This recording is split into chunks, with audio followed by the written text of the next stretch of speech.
9 de enero de 1956, Washington, D.C. Dentro de una modesta habitación en la planta baja de una casa de ladrillos, reina el silencio, roto solo por el susurro de papel grueso y el suave tic-tac de un reloj de pared. El aire está impregnado del olor a grafito, tinta y té negro fuerte. Mary Beatrice Kenner, una mujer de mirada perspicaz y manos cansadas pero hábiles, se inclina sobre un escritorio de dibujo de madera. Ante ella se extienden bocetos garabateados con una escritura técnica uniforme y varias hojas de papel de seda con las marcas del Patent Office de los Estados Unidos de América.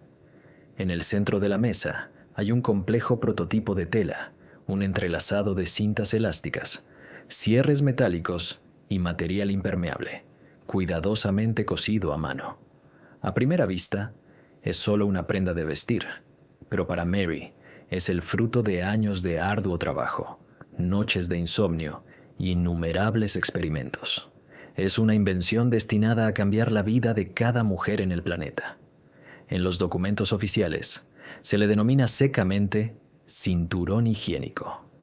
Para comprender verdaderamente la magnitud de lo que estaba sobre la mesa de Mary en ese frío día de enero, es necesario retroceder en el tiempo y sumergirse en la dura realidad a la que se han enfrentado las mujeres a lo largo de los siglos. Imagina la vida de una mujer a finales del siglo XIX y principios del XX. El tema de la fisiología femenina estaba rodeado por un muro impenetrable de silencio, vergüenza y tabúes sociales.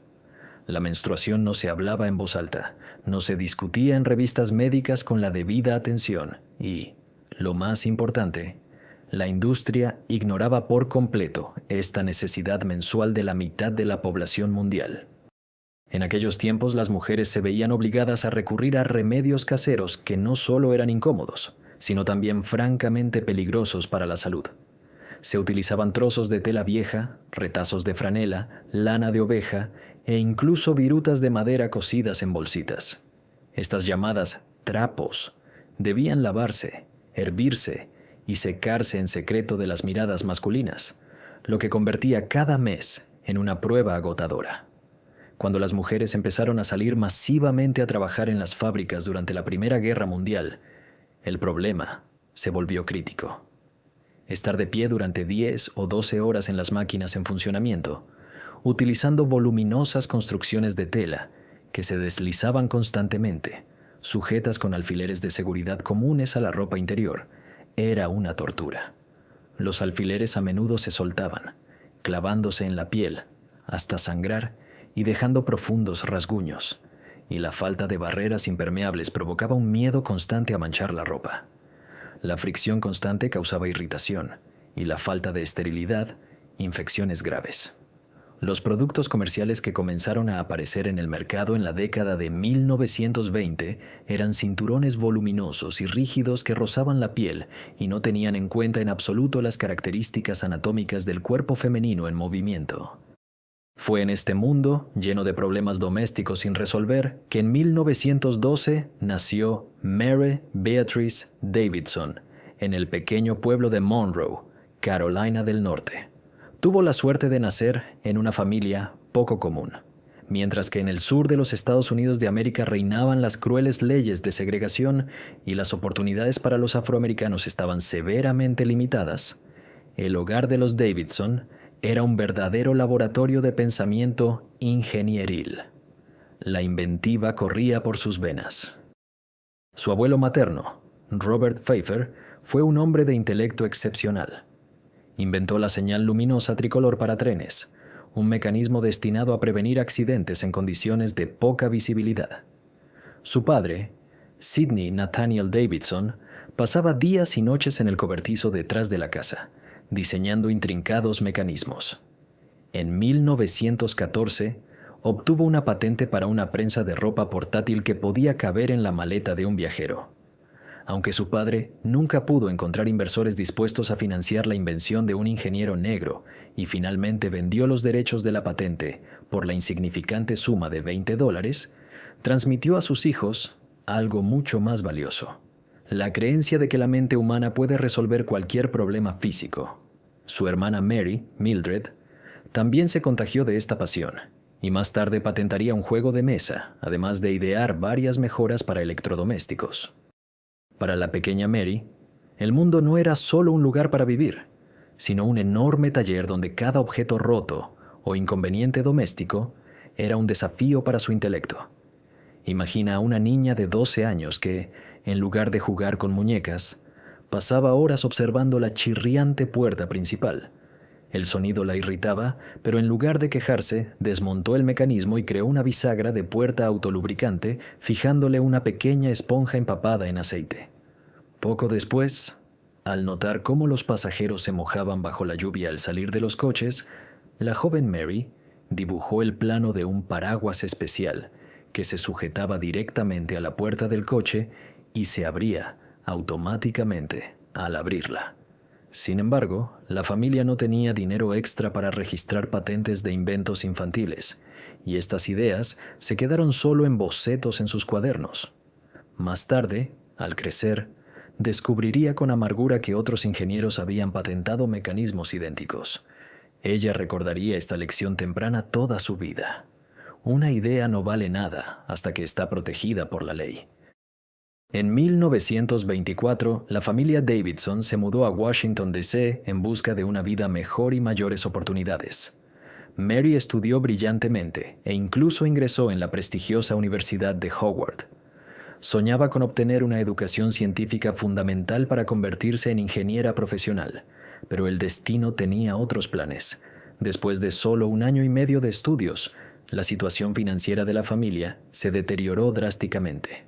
Mary tuvo que abandonar la universidad y ponerse a trabajar. Comenzaron años de trabajo duro y rutinario.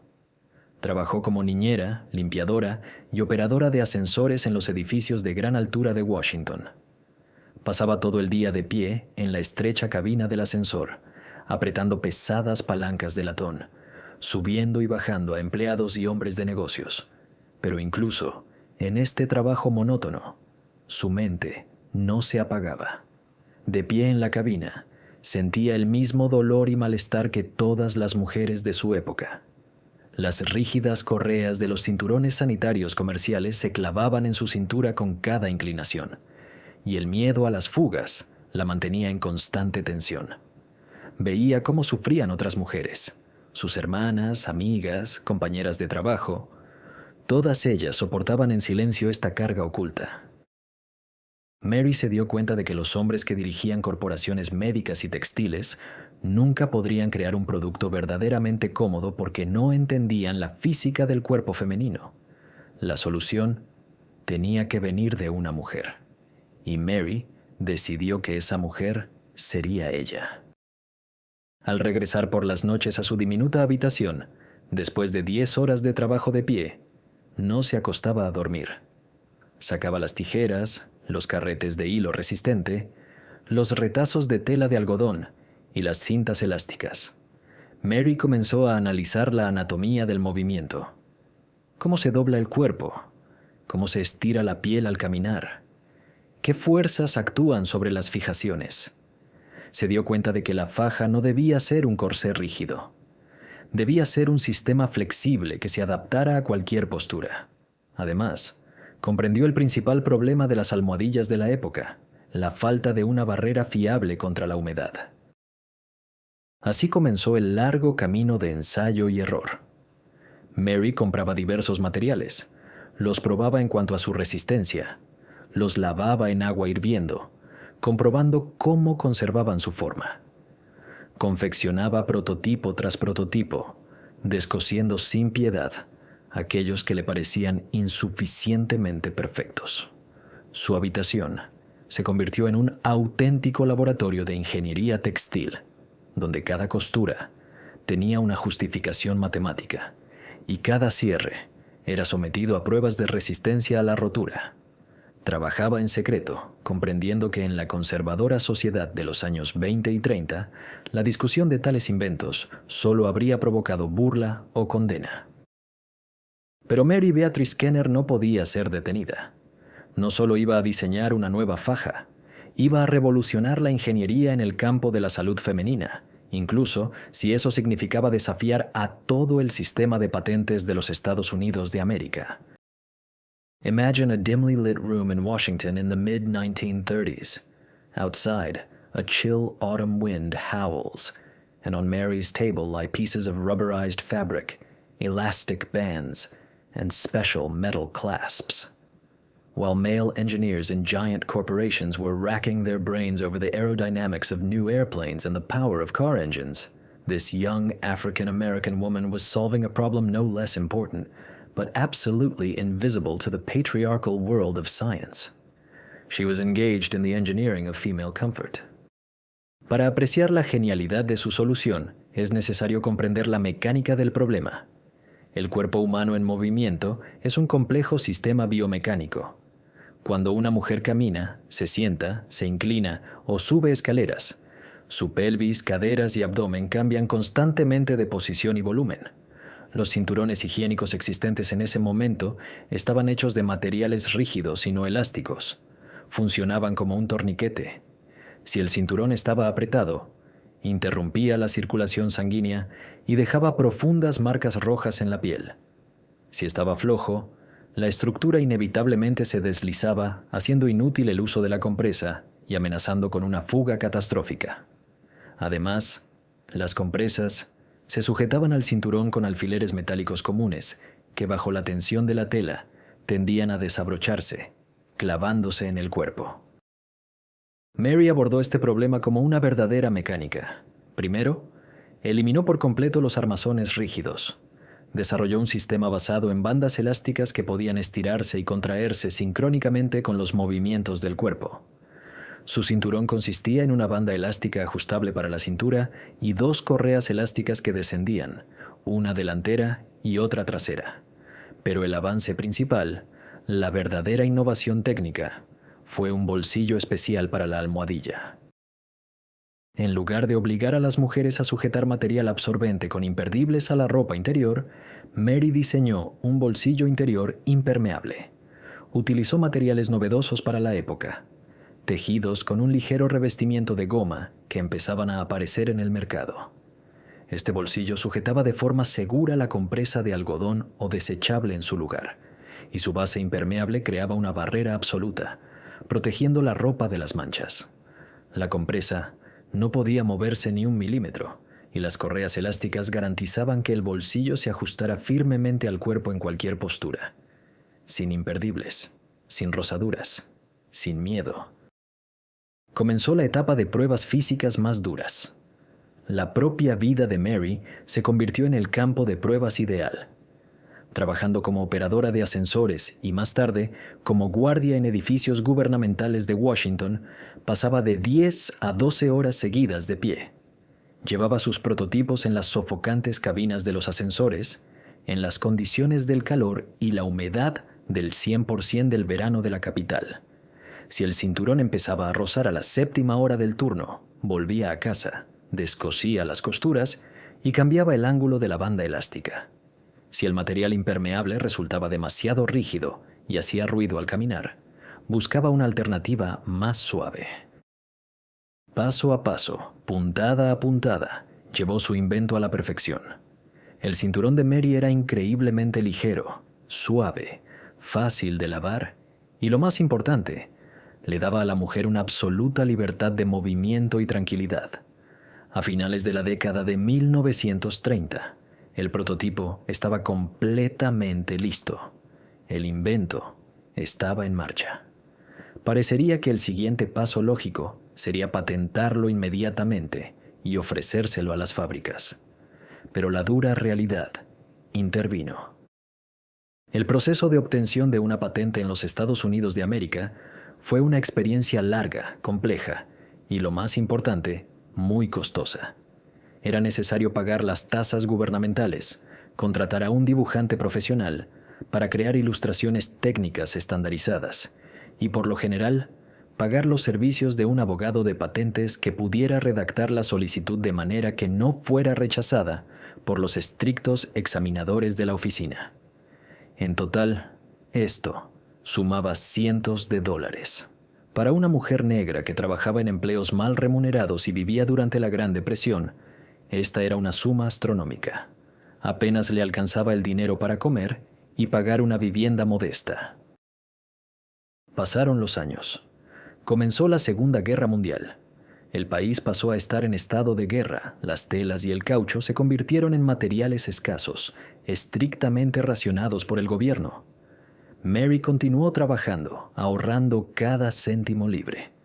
Observaba cómo aparecían en el mercado productos nuevos, pero igual de incómodos, de grandes corporaciones, y su corazón se encogía al comprender que su solución perfecta acumulaba polvo en un cajón.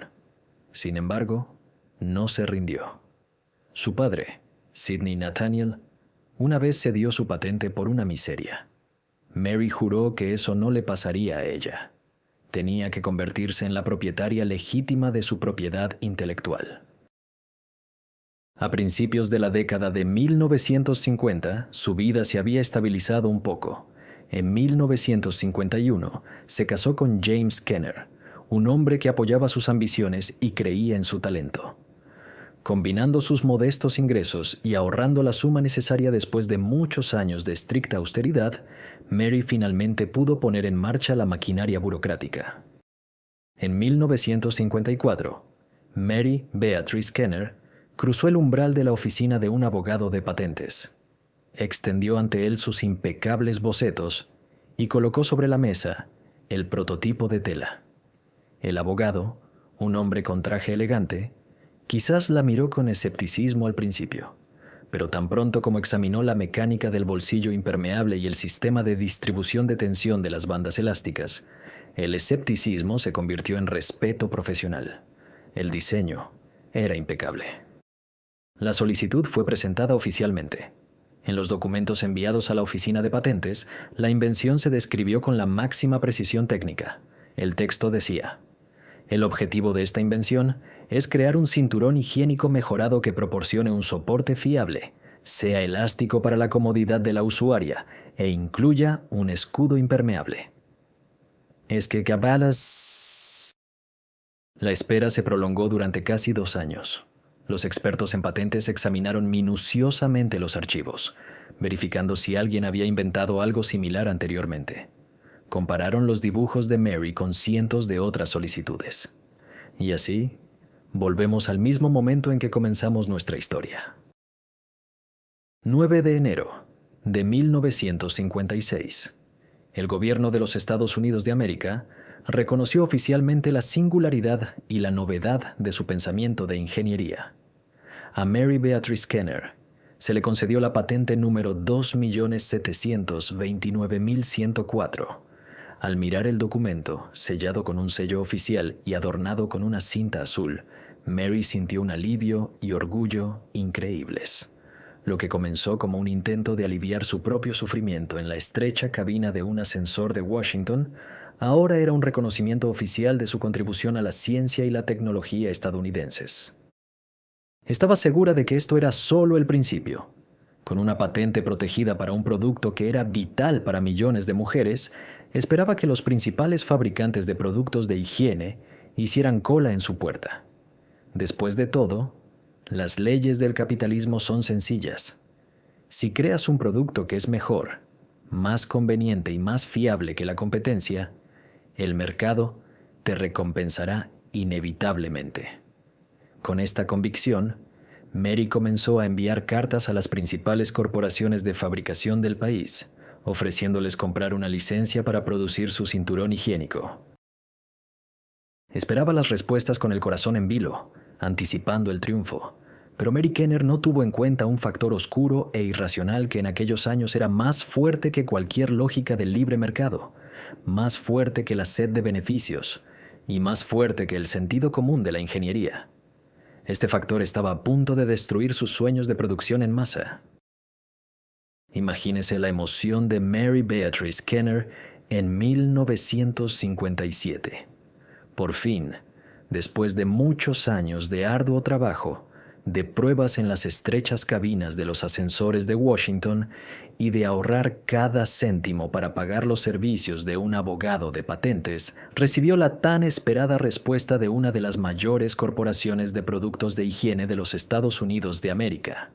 En la carta, impresa en papel grueso, con membrete y un costoso relieve, los representantes de la empresa expresaban un gran interés en su invento.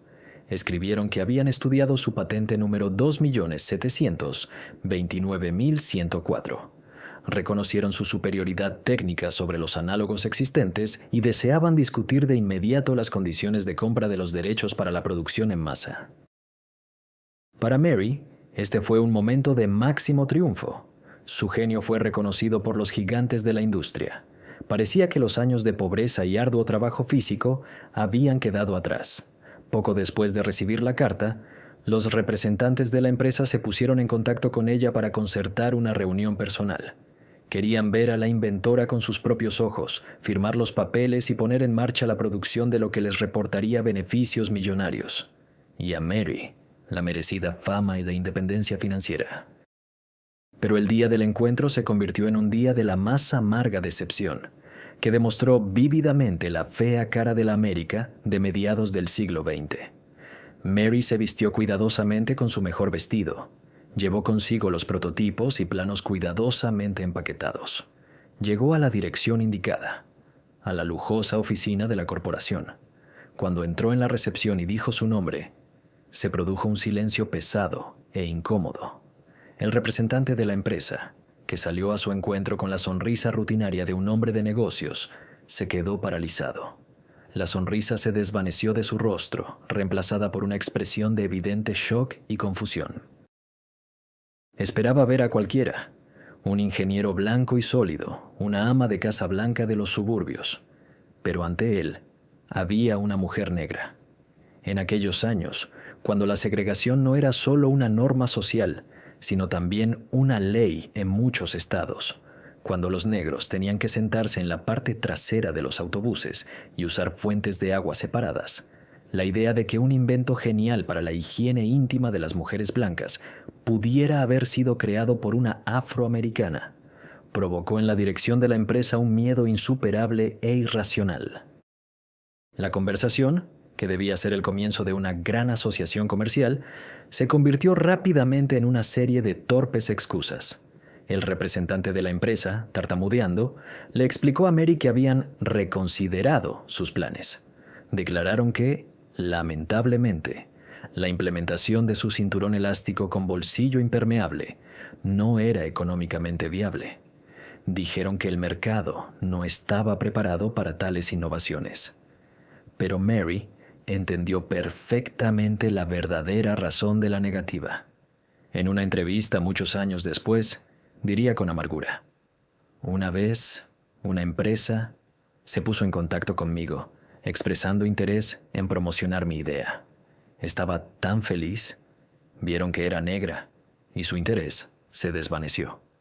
El representante de la empresa regresó a Nueva York y me informó que habían decidido no seguir adelante con esto. Las empresas temían que si las compradoras blancas se enteraban del origen del producto, se negarían a comprarlo, temiendo una especie de contaminación mítica. El miedo a los prejuicios raciales de los consumidores resultó ser más fuerte que la banal sed de ganancias y el deseo de mejorar la calidad de vida de la mitad de la población del país. Y este no fue un caso aislado. Mary continuó enviando cartas, contactando fábricas e inversores, pero el resultado siempre fue el mismo: o un rechazo educado sin dar explicaciones, o una interrupción abrupta de las negociaciones tras una reunión personal. Ninguna corporación se atrevió a desafiar el sistema establecido de discriminación racial en aras del cinturón higiénico de Mary Kenner. Pasaron los años. La patente de la invención tenía una validez limitada: 17 años. Durante todo este tiempo, Mary fue la única propietaria legal de su genial idea, pero no pudo ganar ni un céntimo con ella. Continuó trabajando en empleos mal pagados, cosiendo cinturones a mano para sus hermanas y amigas, observando cómo millones de mujeres en todo el país seguían sufriendo por las voluminosas y con fugas estructuras de las grandes marcas. Y llegaron los años 1970. La patente número 2.729.104 expiró. La invención de Mary pasó al dominio público. Y sucedió exactamente lo que ella había esperado durante tanto tiempo, pero que ahora ya no podía controlar. Tan pronto como la idea se volvió gratuita, las mismas corporaciones gigantes que una vez la habían rechazado por su color de piel se apresuraron a copiar su concepto. Los estantes de las farmacias y supermercados se llenaron instantáneamente de cinturones higiénicos mejorados.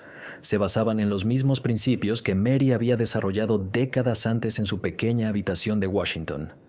Bandas elásticas que se adaptan a los movimientos del cuerpo, ausencia de imperdibles metálicos que causan lesiones y, lo más importante, el uso de barreras impermeables para prevenir fugas. Los fabricantes ganaron millones de dólares con estas tecnologías. Las campañas publicitarias pregonaban una revolución en comodidad y libertad de movimiento, sin mencionar el nombre de quien la había logrado. Es más, fue el concepto del bolsillo impermeable de Mary el que sirvió de puente hacia el siguiente gran paso en la industria de la higiene femenina: la creación de las modernas compresas desechables con adhesivo. Los ingenieros de las corporaciones simplemente tomaron la idea de fijación segura y barrera impermeable y la adaptaron a nuevos materiales químicos. La contribución de Mary se disolvió en la producción en masa. Su nombre se borró de los informes corporativos y de la historia del éxito comercial de estas marcas. Pero el espíritu de inventiva de Mary Beatrice Kenner no se extinguió tras esa aplastante derrota. No se amargó contra el mundo, ni se rindió. Al igual que su padre, Sidney Nathaniel Davidson, no podía dejar de pensar como una ingeniera.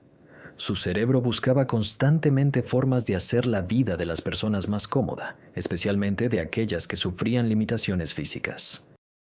A finales de la década de 1970, a su hermana Mildred, con quien una vez compartió una pasión por la invención, le diagnosticaron esclerosis múltiple. La enfermedad progresó rápidamente y pronto Mildred quedó confinada a una silla de ruedas. Mary observó el sufrimiento de su hermana, que perdió la capacidad de moverse de forma independiente y de cuidarse a sí misma. Uno de los mayores problemas para Mildred era ducharse. Las sillas de hospital eran voluminosas, resbaladizas y totalmente inadecuadas para su uso en el baño. Una vez más, Mary Kenner volvió a la mesa de dibujo. No se quejó de las imperfecciones del equipo médico, decidió mejorarlo. Mary diseñó un accesorio especial para sillas de ruedas, una bandeja que se sujetaba de forma segura a los reposabrazos y permitía a una persona con discapacidad lavarse de forma segura, sosteniendo esponjas, jabón y otros artículos, sin el riesgo de que se cayeran al suelo y se lastimaran. En 1976, patentó este dispositivo. Luego, se centró en los problemas de las personas que experimentaban dolor de espalda al lavarse en la bañera y, en 1987, obtuvo otra patente para un accesorio especial para esponjas de baño que permitía masajear la espalda sin necesidad de agacharse. En 1982, inventó un soporte para papel higiénico con un extremo suelto, para que su hermana con las manos debilitadas pudiera desprender fácilmente el papel con una sola mano. En total, Mary Beatrice Kenner obtuvo 5 patentes por sus inventos. Ninguna de ellas le trajo riqueza ni fama mundial en vida. Nunca se hizo millonaria. Su rostro no apareció en las portadas de las revistas, ni su nombre se estudió en los libros de historia de la ciencia de las escuelas. Hasta el final de sus días, vivió una vida modesta en Florida, ganándose la vida, creando arreglos florales en su propia pequeña tienda. Mary falleció el 13 de enero de 2006, a la edad de 93 años. Solo años después de su muerte, los historiadores de la ciencia y los activistas por los derechos de las mujeres comenzaron a desenterrar los archivos de la Oficina de Patentes de los Estados Unidos de América y a redescubrir para el mundo la magnitud de su genio. Hoy, sus planos se exhiben en museos y su historia se enseña en las universidades como un brillante ejemplo de figuras ocultas en la ciencia. Mary Beatrice Kenner no solo inventó el cinturón sanitario, creó la base del pensamiento de ingeniería sobre la que se asienta toda la moderna industria multimillonaria de la higiene femenina. Cada vez que millones de mujeres en todo el mundo sienten comodidad, libertad de movimiento y autoconfianza, se apoyan de forma invisible en el trabajo, la perseverancia y la brillante mente de esa misma mujer de Washington, a cuyo invento se negaron a comprar en su momento debido al color de su piel. Y aunque las corporaciones robaron sus beneficios, nunca podrán borrar su legado.